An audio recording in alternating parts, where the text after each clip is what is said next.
नमस्कार स्टूडेंट, मैं गोपी चक्रवर्ती।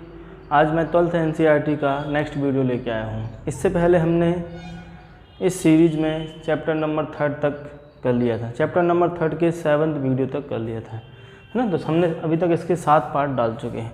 अभी नेक्स्ट पार्ट है और ये जो इस चैप्टर से एक क्वेश्चन बनता है कि किसी भी अवयव का इन्वर्स ज्ञात करने का, व्युत्क्रम ज्ञात करने का बनता है। तो यहाँ से हम आज जो स्टार्ट करने वाले हैं वो व्युत्क्रम पे ही बात करेंगे। व्युत्क्रम क्या होता है, इन्वर्स क्या होता है, व्युत्क्रमणीय क्या होता है ना, इन्वर्टिबल क्या होता है। तो किसी भी अवयव का हम इन्वर्स कैसे फाइंड कर सकते हैं, कैसे ज्ञात कर सकते हैं, तो उस पर हम बात करेंगे। ठीक, तो सबसे पहले इस टॉपिक, इस कंटेंट में स्टार्ट करते हैं हम पहले क्या कि अवयव पर प्रारंभिक संक्रियाएँ। अब प्रारंभिक संक्रियाएँ कौन कौन सी होती हैं, कितनी होती हैं, है ना, कैसे इसका हम यूज करते हैं, इस पे बात करते हैं। तो चलिए, तो अवयव पर प्रारंभिक संक्रियाएं जो होती हैं वो 6 होती हैं। 3 लगती हैं पंक्ति पर और 3 लगती हैं स्तंभ पर। मतलब जो प्रारंभिक ऑपरेशन उसमें होते हैं, है ना, एलिमेंट्री ऑपरेशन जो होते हैं वो पहले 3 होते हैं रो पर और 3 होते हैं कॉलम्स पर। ठीक, तो स्टार्ट करते हैं कौन कौन से होते हैं। तो हमको इतना पता हो गया कि प्रारंभिक संक्रियाएं कुल कितनी होती हैं, कुल होती हैं 6। ठीक, 6 संक्रियाएं होती हैं। बात को समझिएगा, 6 संक्रियाएं कैसी कैसी होती हैं। तो एक होती है पहली 3 जो होती हैं, फर्स्ट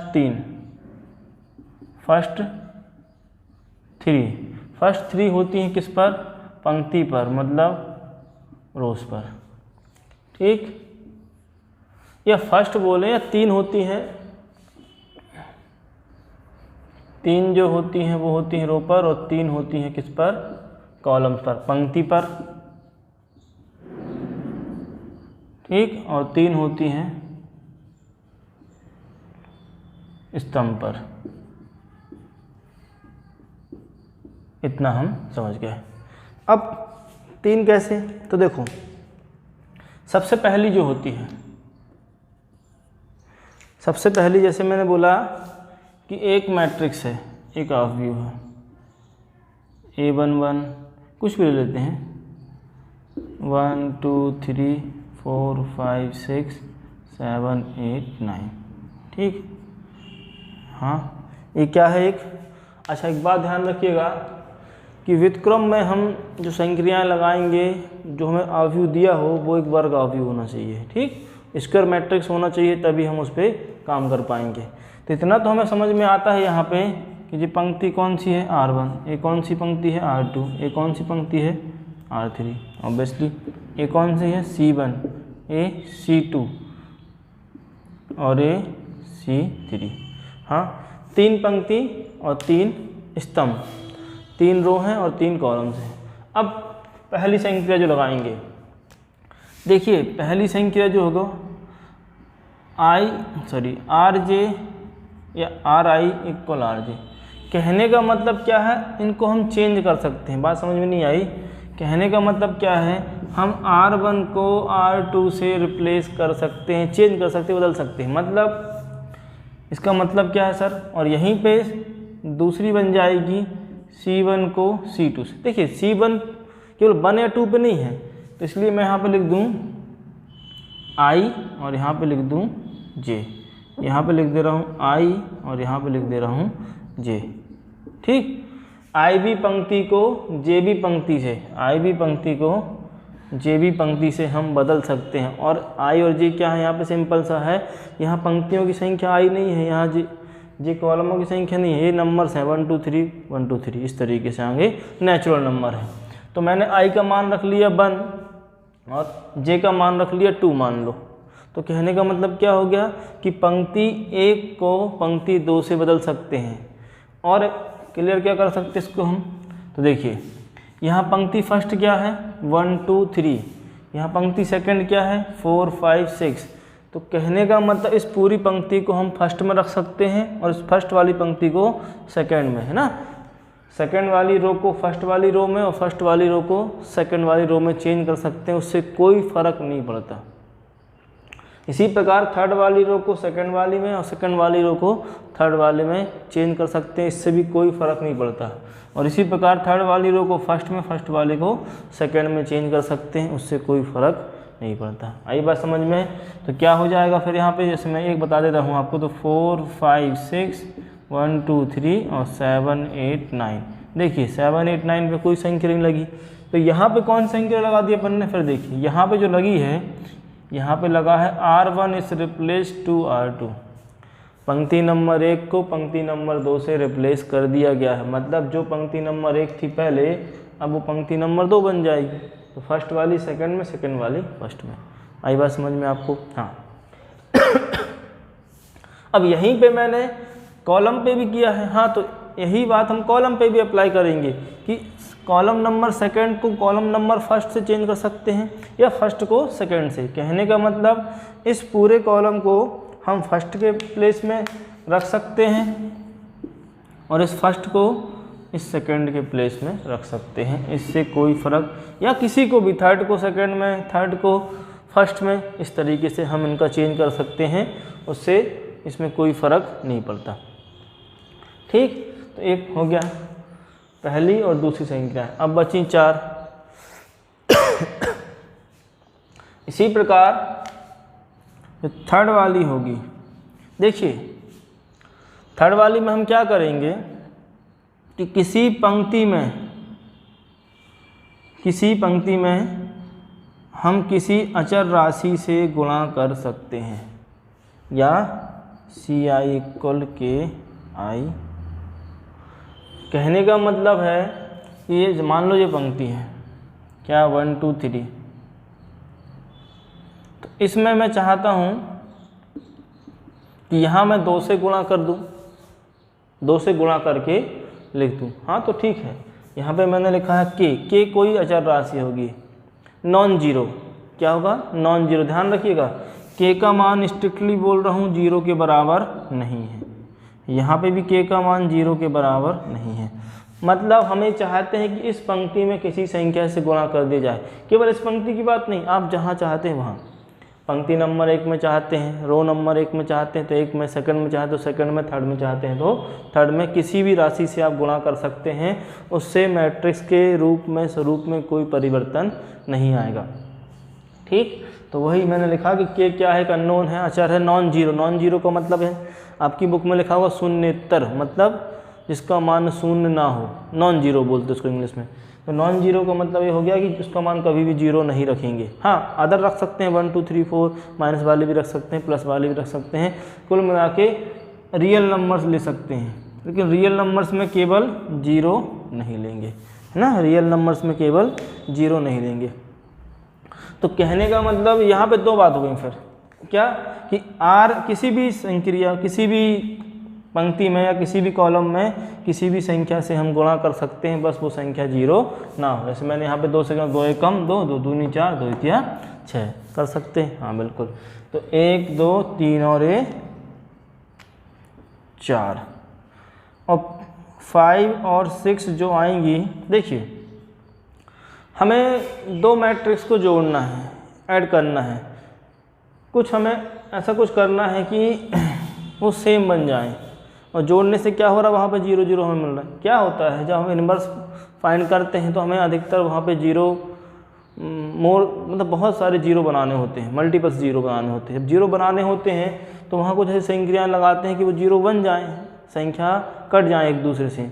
जब एक दूसरे से कटें, जैसे मान लो कहीं पर लिखा है 2, ठीक, और यहाँ प्लस है, और यहाँ लिखा है -1, और यहाँ कुछ भी होगा, x y z जो भी होगा।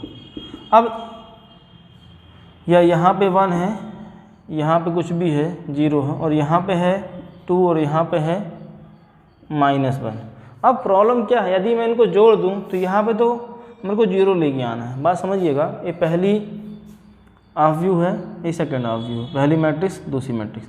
अब यहाँ पे लाना है 0, लेकिन कब? ऐड करने के बाद जो आएगी, और जब मैं इसको ऐड करूँ तो यहाँ पे क्या बच जाएगा? 1। तो यदि मैं यहाँ पे कुछ ऐसा करूँ कि यहाँ पे 2 से मल्टीप्लाई कर दूँ, है ना? यहाँ इस R1 में समझिएगा, पहली मैट्रिक्स, हमें कैसे भी करके जो इसका आंसर आने वाला है सिंगल मैट्रिक्स, वहाँ इस प्लेस पे हमें क्या लेके आना है 0, लेकिन यहाँ पे 2 है। अब यहाँ पे 2 है तो यहाँ पे क्या बन जाए -2, तब तो कट जाएंगे, लेकिन यहाँ पे क्या है -1, तो 2 कैसे बनेगा। यदि मैं चाहूँ या मैं करना चाहता हूँ कि यहाँ पे मल्टीप्लाई कर दूँ 2 से, इस R1 में मल्टीप्लाई कर दूँ 2 से, ठीक, और फिर इसको जोड़ दूँ यहाँ पे, है ना। तो इस तरीके से कुछ आगे आएगा। अभी समझो पहले बात को, सिंपल, यहाँ पे डाउट नहीं रखना अपन को कि मैं कह रहा हूँ एक आई पंक्ति है, कोई पंक्ति है, ठीक, इस पंक्ति में मैं R1 से K से मल्टीप्लाई करके RJ पंक्ति में जोड़ रहा हूँ। मतलब किसी पंक्ति में किसी अननोन राशि से गुणा करके और किसी दूसरी पंक्ति से जोड़ देना, है ना। जैसे यहाँ पे बात कर लें, अब मैं इस पंक्ति में किसी राशि मतलब 2 से गुणा कर दूँ, हाँ कर दूँ, तो R1 में 2 से गुणा किया और रिप्लेस करता हूँ R2 को, तो क्या आएगा संक्रिया, R2 को रिप्लेस कर रहा हूँ R2 + 2 × R1, मैंने R2 को रिप्लेस कर दिया मान लो, तो यहाँ पे 2 से गुणा करके इसमें जोड़ दूंगा, देखिए जोड़ रहा हूँ, तो R2 + 2 × R1, कहने का मतलब पहले मैं मल्टीप्लाई करूँगा R1 में और देन जो आंसर आएगा उसको R2 से जोड़ दूंगा, और कहाँ पे चेंज कर रहा हूँ, R2 में। यही आप चेंज R1 में भी कर सकते हैं, है ना, इन दोनों में से किसी एक में। तो कन्फ्यूजन नहीं है यहाँ पे कि हम क्या कर सकते हैं, किसी पंक्ति में K से गुणा करके किसी दूसरी पंक्ति में जोड़ दें, इतना बस समझें आप, किसी पंक्ति में K से गुणा करके किसी दूसरी पंक्ति से जोड़ दें। इसी प्रकार कॉलम में भी किसी कॉलम में K से गुणा करके किसी अन्य कॉलम में जोड़ दें, किसी एक अन्य स्तंभ में जोड़ दें। तो ये 6 संक्रियाएँ होती हैं प्रारंभिक। पहले क्या कि हम डायरेक्टली किसी पंक्ति को किसी अन्य पंक्ति से बदल सकते हैं, ऐसे किसी स्तंभ को किसी अन्य स्तंभ से बदल सकते हैं। और यहाँ पे भी डायरेक्टली किसी पंक्ति में हम किसी अन्य राशि से गुणा कर सकते हैं। बस कंडीशन ये है कि जो राशि जो होगी, जो अचर होगा, जो कांस्टेंट होगा, वो 0 ना हो। इसी प्रकार कॉलम में भी ऐसा करेंगे।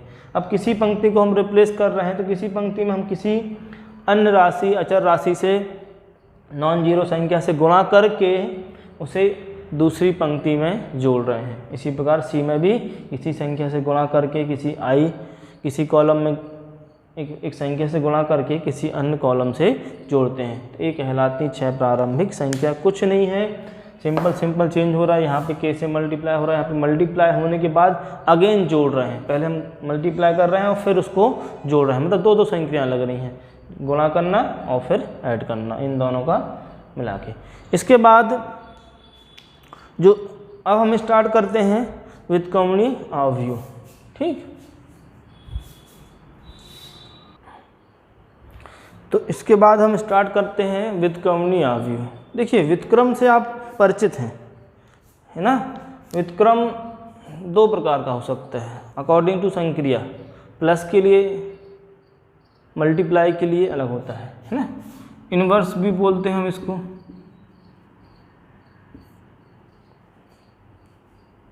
अब एडिशन और मल्टीप्लिकेशन और एडिशन। देखिए, एक संख्या ली मैंने 5, ठीक। अब आप आइडेंटिटी भी जानते हैं, आइडेंटिटी या ऐसा अवयव जिसको प्लस वाले की बात करें, एक ऐसा अवयव इसमें जोड़ा जाए, या मैं एक ऐसा अवयव इसमें कौन सा अवयव जोड़ दूं जिसे मुझे फिर से दोबारा 5 मिल जाए। कहने का मतलब क्या है, इस 5 में ऐसा मैं क्या ऐड कर दूं कि हमें वापस 5 मिल जाए। तो आप क्या बोलेंगे सर, 0। हाँ, तो 0 क्या कहलाता है, एडिटिव आइडेंटिटी कहलाती है ना। एडिटिव आइडेंटिटी कहलाती है। योग का तस्मक। अब यहीं पे आगे बढ़ते हैं। जब मैंने बोला 5 में ऐसी कौन सी संख्या ऐड कर दूं कि मुझे क्या मिल जाए, 0। और 0 क्या है, एडिटिव आइडेंटिटी, मतलब इसको हम क्या बोल सकते हैं, आई, है ना। बट यहाँ पे मैं 0 ले रहा हूँ। अब 5 में ऐसा क्या ऐड कर दिया जाए कि हमें 0 मिल जाए। तो आप कहेंगे सर -5। हाँ बिल्कुल, क्योंकि प्लस माइनस माइनस हमको क्या मिल गया 0। तो तब हम इस -5 को -5 का क्या बोलेंगे? एडिटिव इन्वर्स, योग का इन्वर्स। लेकिन अब आते हैं यहाँ मल्टीप्लिकेशन में। अब यहाँ पे यदि आपको पता हो, हाँ, मैं आपसे यहाँ बोलूँ कि यहाँ एक ऐसी संख्या बताइए जिसका इस 5 से गुणा करने पर 5 में कोई फ़र्क ना पड़े, मतलब 5 ही मिल जाए, तो आप बिल्कुल झट से कहेंगे कि सर एक ऐसी संख्या है जिसमें हम 5 से इसका मल्टीप्लाई करें तो 5 में कोई फ़र्क नहीं पड़ेगा। हाँ बिल्कुल सही है। तो इस 1 को हम बोलेंगे क्या? अभिजेता क्या? Additive identity. ठीक, योग का तस्मक ये कहलाएगा गुणन का तस्मक, मल्टीप्लिकेशन आइडेंटिटी है, गुणन का तस्मक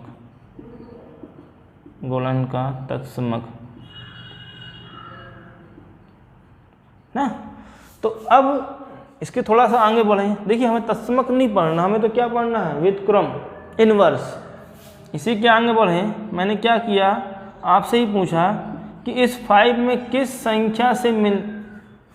संख्या से मल्टीप्लाई कर दिया जाए। देखिए इस 5 में ऐसी कौन सी संख्या से मल्टीप्लाई कर दें कि हमें गुणन का तस्मक मतलब 1 प्राप्त हो। देखिए है ना, तो आप कहेंगे सर 1/5, 5 बन जा 5। हाँ, तो ये जो 1/5 आया है, ये 1/5 है, वो 5 का क्या कहलाएगा? वो 5 का कहलाएगा क्या? वो 5 का कहलाएगा इन्वर्स। क्या कहलाएगा? इन्वर्स, है ना। तो हम बात कर रहे हैं अभी फिलहाल मल्टीप्लिकेशन की, क्योंकि हमने आव्यूह में मल्टीप्लिकेशन सीखा है। एक और बार समझाता हूँ आपको एक संख्या लेकर।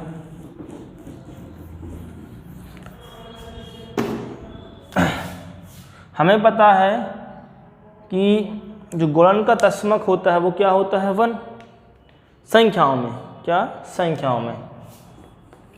तो मैंने बोला इस 4 में किस संख्या से मल्टीप्लाई कर दिया जाए कि 1 मिल जाए। तो आप बोलेंगे सर 1/4 से। इसको मैंने बोल दिया A, इसको बोल दिया B, और जब जी क्या आएगा? I कहलाता तस्मक।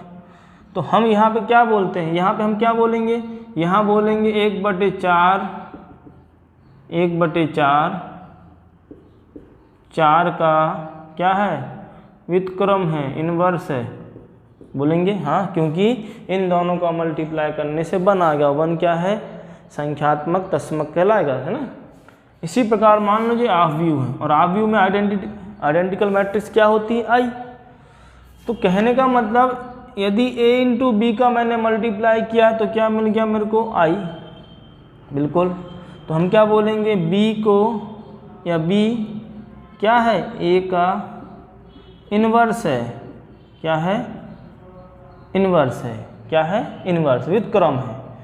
हो सकता है ऐसा भी आ जाए जी।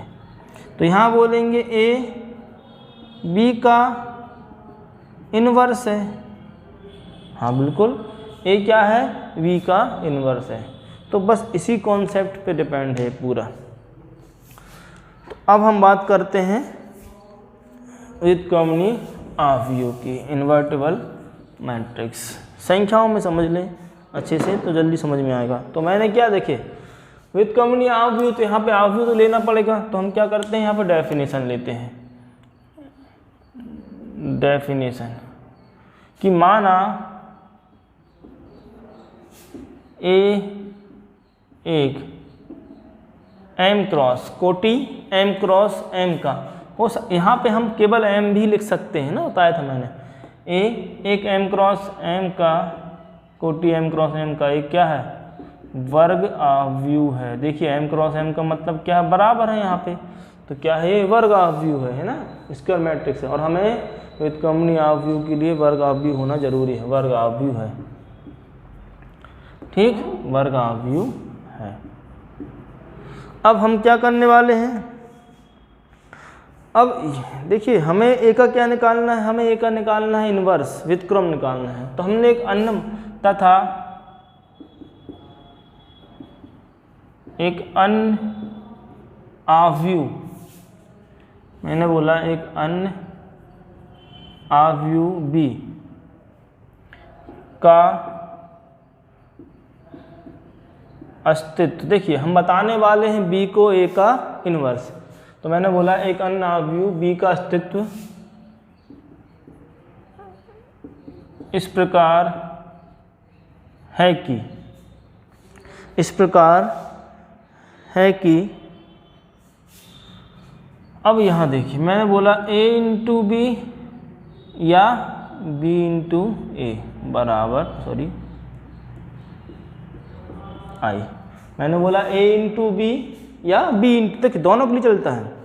मल्टीप्लिकेशन में अपन को क्रम विनिमय नियम पालन करना पड़ेगा। अब लेकिन आव्यूह में तो होता नहीं मल्टीप्लिकेशन के रिस्पेक्ट में, इसलिए मैंने यहाँ पे कंपलसरी कह दिया कि b इंटू ए भी चाहिए।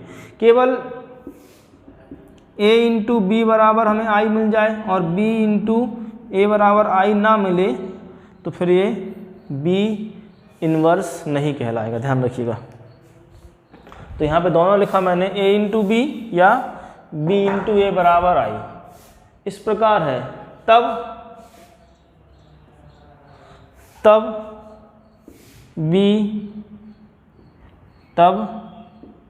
b a का व्युत्क्रम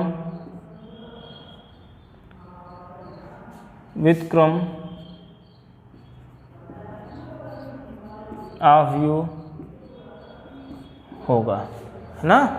तब b a का व्युत्क्रम आव्यूह होगा। इसका मतलब क्या निकल के आया, इसका मतलब निकल के आया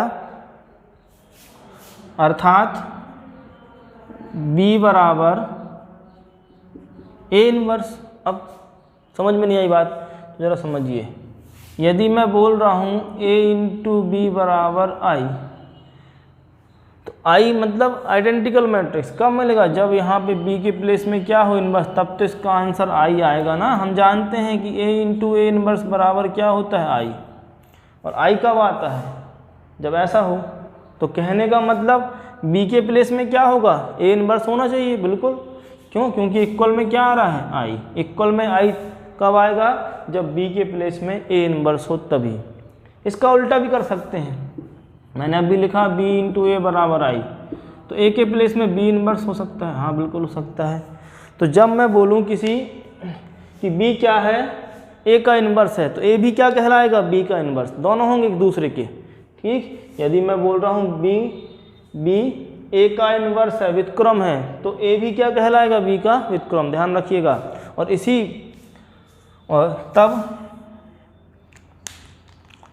और इस कंडीशन में होगा, ठीक। इस समझाने के लिए लिख रहा हूँ, अपने हिसाब से बुक से डेफिनेशन लिखेंगे और अच्छे से, ठीक। तब a को हम व्युत्क्रमणीय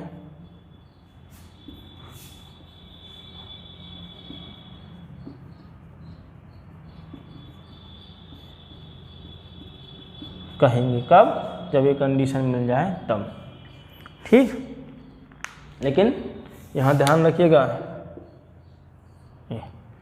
तो आप समझ गए होंगे कि एक आव्यूह व्युत्क्रमणीय कब होगा, जब उस a इंटू बी मैंने बोला एक अन्य आव्यूह है, उसका व्युत्क्रम होगा बराबर i मिलना चाहिए। और यदि दोनों कंडीशन फुलफिल होती हैं तो हम क्या, ऐसा मिल जाए हमें, तो हम कहेंगे a क्या है, व्युत्क्रमणीय है, और b भी क्या है, व्युत्क्रमणीय है, ठीक। एक एग्जाम्पल करते हैं और समझते हैं, है ना। आपकी बुक में एक एग्जाम्पल दिया है,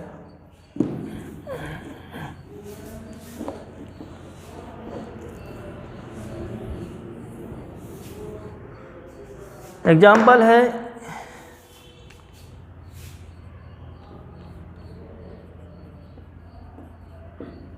a गिवन है 2 3 1 2 2 3 1 2 तथा b गिवन है 2 - 3 - 1 2 2 - 3 - 1 2 और बोला गया है, बताइए क्या, बताइए कि बी ए का व्युत्क्रम है ना। बोला गया है कि बी ए का व्युत्क्रम है, सब में बताना है, ठीक है। अब जब बी ए का व्युत्क्रम होगा तो हमें क्या प्रूव करना होगा, हमें प्रूव करना होगा कि a इंटू बी बराबर b इंटू ए बराबर आई। ये दोनों कंडीशन प्रूव करनी होगी। देखिए, इसको ऐसा भी लेके चलेंगे तो आई मिलना चाहिए, और ऐसा भी लेके चलेंगे तो भी आई मिलना चाहिए, तभी बोलेंगे कि बी ए का इन्वर्स है और ए और बी क्या है, व्युत्क्रमणीय है, या बी ए का इन्वर्स है या ए बी का इन्वर्स होगा। तो ठीक है, करते हैं। हमें प्रूव क्या करना है, बाय डेफिनेशन ऑफ व्युत्क्रमणीय अवयव। तो हमें, चलो पहले हम a इंटू बी निकाल लें।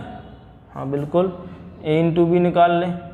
तो a की वैल्यू क्या है, 2 3 1 2, बिल्कुल मल्टीप्लाई 1 2 2 -3 -1 2। हाँ ये, अब मल्टीप्लिकेशन तो हम जानते हैं, ये 2 क्रॉस 2 का है, ये भी 2 क्रॉस 2 का है, दोनों स्क्वायर मैट्रिक्स है, मल्टीप्लाई हो जाएगा। पहली पंक्ति पहला स्तंभ, पहली पंक्ति पहला स्तंभ, लेकिन पहले का पहले से, दूसरे का दूसरे से। आपको पता है, मैंने बताया था कि पहली पंक्ति पहला स्तंभ, पहले का पहले से और दूसरे का दूसरे से, है ना। इसी प्रकार सब में करेंगे। तो 2 दूनी 4 और 3 एकम 3, लेकिन काय का, माइनस का, तो क्या आ जाएगा, -3। अब पहली पंक्ति दूसरा स्तंभ, तो 2 इतिया 6 और 3 दूनी 6, लेकिन ये प्लस का है और एक माइनस का है। अब दोनों का हो गया, पहली पंक्ति का दोनों स्तंभ में मल्टीप्लाई कर दिया। अब क्या करेंगे, दूसरी पंक्ति पहला स्तंभ, तो देखिए पहले का पहला, दूसरे का दूसरा, 2 एकम 2 माइनस 2 एकम 2, -3 और 2 दूनी 4। समझ में आया, कुछ नहीं किया, पहले का पहले से, पहले का पहले से, दूसरे का दूसरे से, पहले का पहले से, दूसरे का दूसरे से। इसी प्रकार इसका इससे, इसका इससे, फिर इसका इससे और फिर इसका इससे। और आगे सॉल्व करें तो 4 -3 1, ये कैंसिल हो गए, 0 0 और -3 + 4 दैट इज़ 1। इसी को क्या बोलते हैं, इसी को बोलते हैं हम आई, 2 क्रॉस 2 का। तो हमने बता दिया कि a इंटू बी बराबर आई, इक्वेशन नंबर फर्स्ट। अब यहीं पे हम कर लें क्या, b इंटू ए बराबर, तो b की वैल्यू क्या है, 2 -3 -1 2, और यहाँ पे 2 3 1 2। हाँ बिल्कुल सही। आगे बढ़ते हैं, पहली पंक्ति पहला स्तंभ, 2 दूनी 4, 3 एकम 3, पहली पंक्ति दूसरा स्तंभ, 3 दूनी 6 -3 दूनी 6, -2 + 2 -3 2 दूनी 4 ना। जिनने मैट्रिक्स का मल्टीप्लिकेशन सीखा इससे पहले वाले वीडियो में, उनको जल्दी जल्दी समझ में आ रहा होगा, और जिनने इससे पहले वाली क्लास नहीं ली हैं वो पहले वाली क्लास ज़रूर लें, तभी आपको मल्टीप्लिकेशन समझ में आएगा। क्योंकि मल्टीप्लिकेशन में बहुत डाउट होते हैं, कब मल्टीप्लाई होता है, कब मल्टीप्लाई नहीं होता है, ये सब मैंने पहले बताया हुआ है। तो 1 कैंसिल कैंसिल, 0 0 1, इसको भी क्या बोलेंगे, आई, और चल रहा है a into B, sorry b into A equal I, equation number second. Equation number 1, equation number 2 से हम बोल सकते हैं कि जब देखें a इंटू बी बराबर भी आई है, b इंटू ए बराबर भी आई है, तो a इंटू बी अलग अलग क्यों लिखें, b इंटू ए बराबर आई। और यही तो था व्युत्क्रमणीय के लिए आता है। हम क्या बोल सकते हैं, हाँ कि b a का इन्वर्स है, और a क्या है, a और b क्या है, व्युत्क्रमणीय है, इन्वर्टिबल है। ठीक, आगे बढ़ते हैं। देखिए, आगे बढ़ने से पहले मैंने अभी आपको बताया ना कि कोई भी 2 मैट्रिक्स व्युत्क्रमणीय एक दूसरे की होती हैं कब, जब वो वर्ग अवयवी हों तब। यदि आयताकार मैट्रिक्स है, रेक्टेंगुलर मैट्रिक्स है, आयताकार अवयव है, तो वो व्युत्क्रमणीय नहीं होगा। क्यों? क्योंकि आप जानते हैं यदि कोई आयताकार मैट्रिक्स होती है तो A इंटू बी यदि पॉसिबल है तो B इंटू ए पॉसिबल नहीं होगा, ध्यान रखिएगा, है ना। रेक्टेंगुलर मैट्रिक्स में क्या, जैसे मैंने बोला आयताकार मैट्रिक्स, चलो मान लो 2x3 की है और यहाँ पे 2x3x4 की है, बिल्कुल इनका मल्टीप्लाई हो जाएगा, हाँ हो जाएगा। लेकिन देखिए समझा रहा हूँ इसको एग्जाम्पल के थ्रू। अब वो संभव क्यों नहीं है, मैंने क्या बोला है कि रेक्टेंगुलर मतलब आयताकार मैट्रिक्स जो दो रहेंगी, आयताकार मैट्रिक्स यदि होती हैं, वो आव्यूह होते हैं आयताकार, तो वो व्युत्क्रमणीय नहीं होंगे। मैं क्या बोल रहा हूँ, व्युत्क्रमणीय नहीं होंगे। तो एक हमने एग्जाम्पल ले लिया, माना ए क्या है 2x3 का है, आव्यूह है, ठीक, और बी क्या है 3x4 का है, ठीक है। मल्टीप्लिकेशन में क्या प्रॉपर्टी थी कि पहले आव्यूह के स्तंभों की संख्या, पहले आव्यूह में यदि दो का मेरे को मल्टीप्लाई करना है, जैसे मेरे को करना है यदि a इंटू बी करना है, तो क्या होगा a इंटू बी के लिए पहले आव्यूह में स्तंभों की संख्या और दूसरे में पंक्तियों की संख्या क्या हो, बराबर हो, तो मल्टीप्लाई हो पाएगा। हाँ तो बराबर तो है, बराबर तो है, तो आप कहेंगे सर मल्टीप्लाई तो हो जाएगा, बिल्कुल हो जाएगा, लेकिन मल्टीप्लाई हो जाएगा और आगे जाकर क्या बन जाएगा, ये 2x4 का बिल्कुल पॉसिबल है। मतलब a इंटू बी पॉसिबल है, हाँ है, हो सकता है इसका मल्टीप्लाई करने से आई भी आ जाए, नहीं पता। लेकिन यहाँ ज़रा देखिए, अब मेरे को करना है b इंटू ए, भाई a इंटू बी कर लिया, प्रॉपर्टी क्या है a इंटू बी बराबर b इंटू ए बराबर आई, तो ये तो पॉसिबल है, लेकिन क्या b इंटू ए पॉसिबल है, तो देखते हैं। तो देखिए b कितना है, b है 3x4 और a क्या है 2x3, वही बात, पहला क्या है b, तो पहले आव्यूह में स्तंभों की संख्या, दूसरे में पंक्तियों की संख्या मैच करनी चाहिए, क्या मैच कर रही, नहीं कर रही, तो ये तो पॉसिबल नहीं है। जब पॉसिबल नहीं है तो ये कंडीशन फुलफिल नहीं हो रही, इसलिए कहते हैं कि जो रेक्टेंगुलर मैट्रिक्स होती है, आयताकार मैट्रिक्स आव्यूह जो होता है, उसमें व्युत्क्रमणीय आव्यूह की प्रॉपर्टी होल्ड नहीं होती, ठीक। और अभी मैंने आपको पहले बताया था कि a यदि b का इन्वर्स है, सॉरी b यदि a का इन्वर्स है तो a भी b का इन्वर्स होगा, ध्यान रखिएगा, ठीक। मैं बोलूँ कि b जो है वो a का इन्वर्स है तो a भी b का इन्वर्स होगा। आगे स्टार्ट करते हैं। देखिए आपकी NCERT की मैथ्स की बुक में इसमें दो थ्योरम्स दी हैं, है ना, दो थ्योरम्स हैं, उन दोनों को सॉल्व करना चाहिए हमें, तो करते हैं। थ्योरम नंबर फर्स्ट और थ्योरम नंबर सेकंड। तो देखिए ये दो थ्योरम है, थ्योरम नंबर थर्ड और थ्योरम नंबर 4 आपकी बुक में है। इसको मैंने फर्स्ट सेकंड कर दिया है चैप्टर के हिसाब से, प्रश्नावली के हिसाब से, एक्सरसाइज के हिसाब से, ठीक। तो देखिए इसमें क्या बोला गया है कि किसी वर्ग आव्यूह का व्युत्क्रम यदि उसका अस्तित्व है, मतलब कोई वर्ग आव्यूह है और उसका यदि व्युत्क्रम है, व्युत्क्रम का अस्तित्व है, तो वह अद्वितीय होता है। अद्वितीय का मतलब होता है यूनिक, यूनिक का मतलब होता है एक और केवल एक, है ना, उसके जैसा कोई और ना हो। तो यूनिकनेस ऑफ इन्वर्सेस, इसका नाम क्या आता है, यूनिकनेस ऑफ इन्वर्सेस, व्युत्क्रम की अद्वितीयता, है ना। एक हो सकता है थ्योरम पूछ ले, व्युत्क्रम की अद्वितीयता पर थ्योरम है तो उसको सिद्ध कीजिए, लिखिए और सिद्ध कीजिए। तो आप बोलोगे कि किसी वर्ग आव्यूह का व्युत्क्रम यदि उसका अस्तित्व है तो वह अद्वितीय होता है। तो हमें को प्रूव करना है। अब हमको प्रूव करना है कि हमने जैसे बोल दिया कि इस 5 में किस संख्या से मल्टीप्लाई कर दें कि 1 मिल जाए, तो मैंने बोला भाई 1/5 एक संख्या आएगी बस, वो ऑब्वियसली क्या होगा, यूनिक होगा, अद्वितीय होगा। लेकिन मैंने यहाँ पे बोला नहीं, यहाँ मैं मान लेता हूँ अपने मन से कि a और b दो हैं, a अलग है तथा b भी अलग अलग है। मतलब कहने का मतलब कंट्राडिक्शन कर रहा हूँ, विरोध में लेके चल रहा हूँ। मैंने बोला नहीं, एक नहीं होते हैं, हमने मान लिया, नहीं मानना हमको। तो हमने बोला पहले अपन यहाँ पर लेट कर लें, सॉल्व करने के लिए प्रूव करेंगे, जब अपन उत्पत्ति करेंगे तो मैंने लेट कर लिया, माना क्या, माना कि ए क्या है, एक वर्ग आव्यूह है जिसके अंदर i j एलिमेंट है ना। अब इसकी अपन ने कोटि क्या ले लिया, ऑर्डर ले लिया m, तो इसको अपन m क्रॉस m कर देते हैं। चलो वैसे m भी लिख सकते हैं कि a क्या है, एक आव्यूह है, वर्ग आव्यूह है कोटि m का या m क्रॉस m का। ठीक, इतना अपन ने लिखा।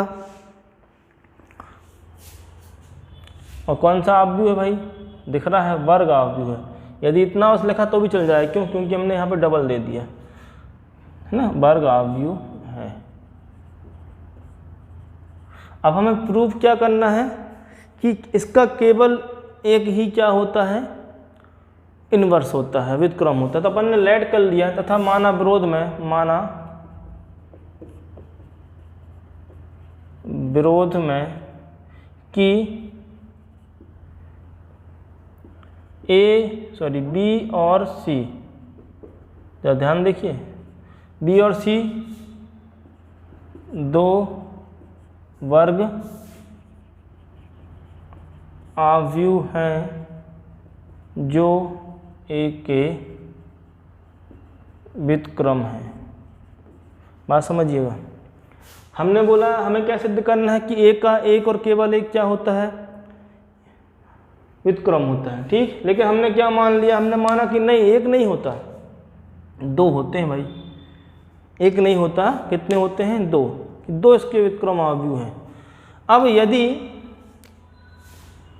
तो हमें क्या सिद्ध करना है, हमें सिद्ध करना है क्या, b बराबर c। क्यों, अब ये समझ में नहीं आया आपको। यदि मैं क्या सिद्ध कर दूं कि b और c क्या है, एक ही है, b और c क्या है, एक ही है, मतलब क्या होगा, एक और केवल एक, इसके क्या होंगे, केवल एक ही व्युत्क्रम आव्यूह होगा, इसका केवल एक ही व्युत्क्रम आव्यूह होगा। कब, लेकिन जब ये दोनों सेम हो जाएं, बराबर हो जाएं तब। तो हम क्या प्रूव कर दें कि b और c क्या है, बराबर है, तो जो हमने माना था वो गलत सिद्ध हो जाएगा।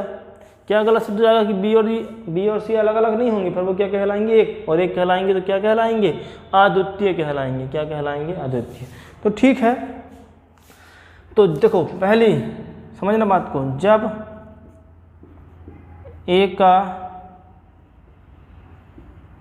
व्युत्क्रम, देखिए हमने दो माने, b है, हमने क्या बोला, जब a का व्युत्क्रम क्या है, b है, तब हम क्या लिखेंगे, a इंटू बी या b इंटू ए बराबर i। हाँ, यही डेफिनेशन होती है। क्या यही डेफिनेशन होती है, हाँ यही डेफिनेशन होती है। सेकेंड, क्या ये अकेला व्युत्क्रम है, हमारे मानने से नहीं, हमारे मानने से c भी क्या है, व्युत्क्रम है। तो हमने बोला कि जब a का व्युत्क्रम c है, b हो तब और c हो तब। तो c के लिए अपन क्या बोलेंगे, a इंटू सी या c इंटू ए बराबर i। इक्वेशन नंबर सेकेंड, जरा ध्यान दीजिए। अब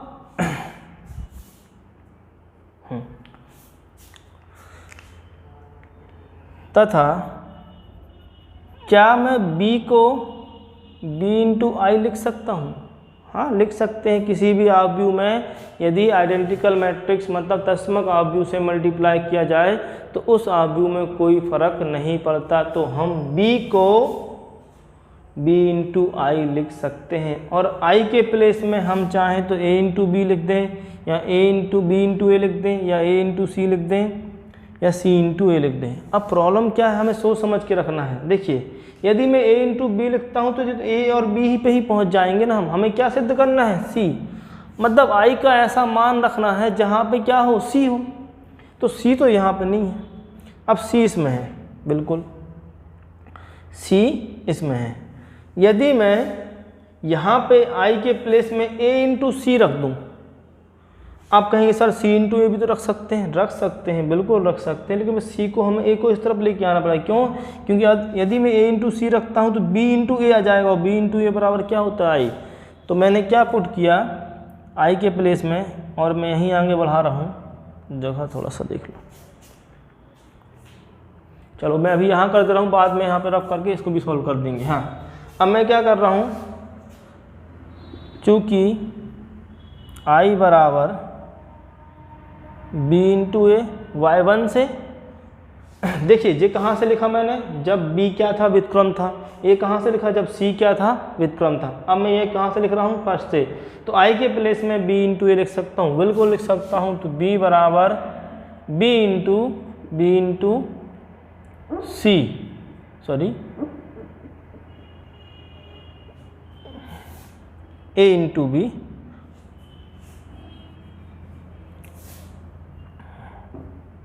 A इंटू बी लिखता हूँ, है ना, क्योंकि A लेके आना सामने। तो B into A into B, अरे सॉरी गलत कन्फ्यूजन हो गया, देखिए हम C की वैल्यू रख रहे थे, सॉरी। यहाँ पे लिखेंगे I बराबर A इंटू सी, हाँ बिल्कुल।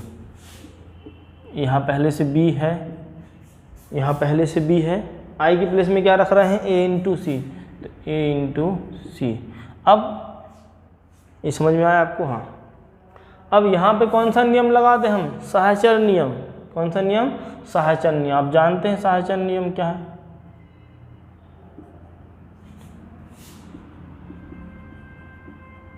नियम।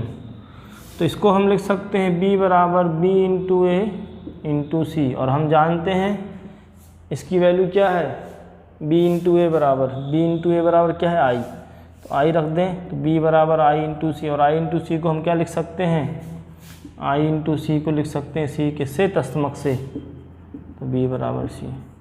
ये देखिए, तो हम लेके चले थे इनको अलग अलग, हमने क्या माना था, B और C क्या है, अलग अलग है, लेकिन आ क्या गया, ये बराबर। और जब बराबर आ गए तो कहने का मतलब क्या है, जो व्युत्क्रम है वो क्या है, अद्वितीय है, मतलब एक ही है, दो नहीं है, एक ही है। तो आता है हमने प्रूव कर दिया। इसको आप नोट कर लें। इसके बाद दिखाते हैं सेकंड वाला।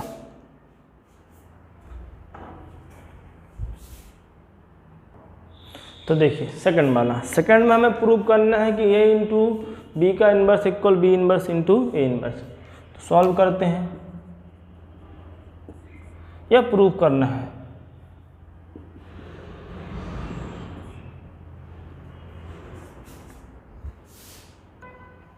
हाँ देखिए जरा समझिए, यदि A इंटू बी कोई संख्या होती, मैंने मान लिया K, है ना, क्या मान लिया मैंने, K, तो इसका इन्वर्स हम क्या लेते, K इन्वर्स बराबर क्या आता, I आता, बिल्कुल आता।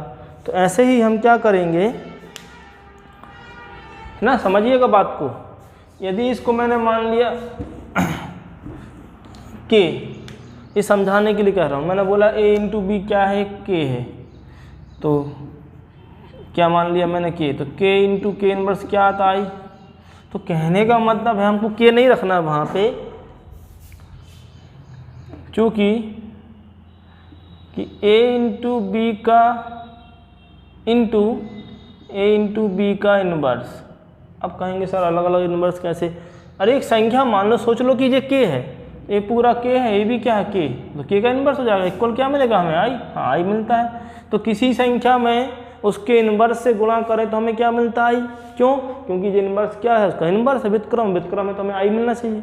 अब I क्यों बोल रहे हैं, क्योंकि हम यहाँ पे क्या कर रहे हैं, आव्यूह कर रहे हैं, और आव्यूह में I क्या है, तस्मक आव्यूह। तो इतना हम समझ गए। अब हमें देखिए, हम ऐसा क्यों लेके चले, क्योंकि हमें प्रूफ ही करना है A इंटू बी का इन्वर्स, ये तो होना चाहिए। अब हमें प्रयास ये करना है कि इसको हटाएं कैसे भी करके, है ना, हमें यही करना है कि इसको हटाना है A इंटू बी। तो पहले हम A को हटाएं, तो A कब हटेगा, जब मैं यहाँ पे इसके इन्वर्स से मल्टीप्लाई कर दूँ, तो A इन्वर्स इंटू ए क्या हो जाएगा, I, किससे, व्युत्क्रम आव्यूह से। तो हम क्या लिखेंगे, A इन्वर्स का दोनों पक्षों में गुणा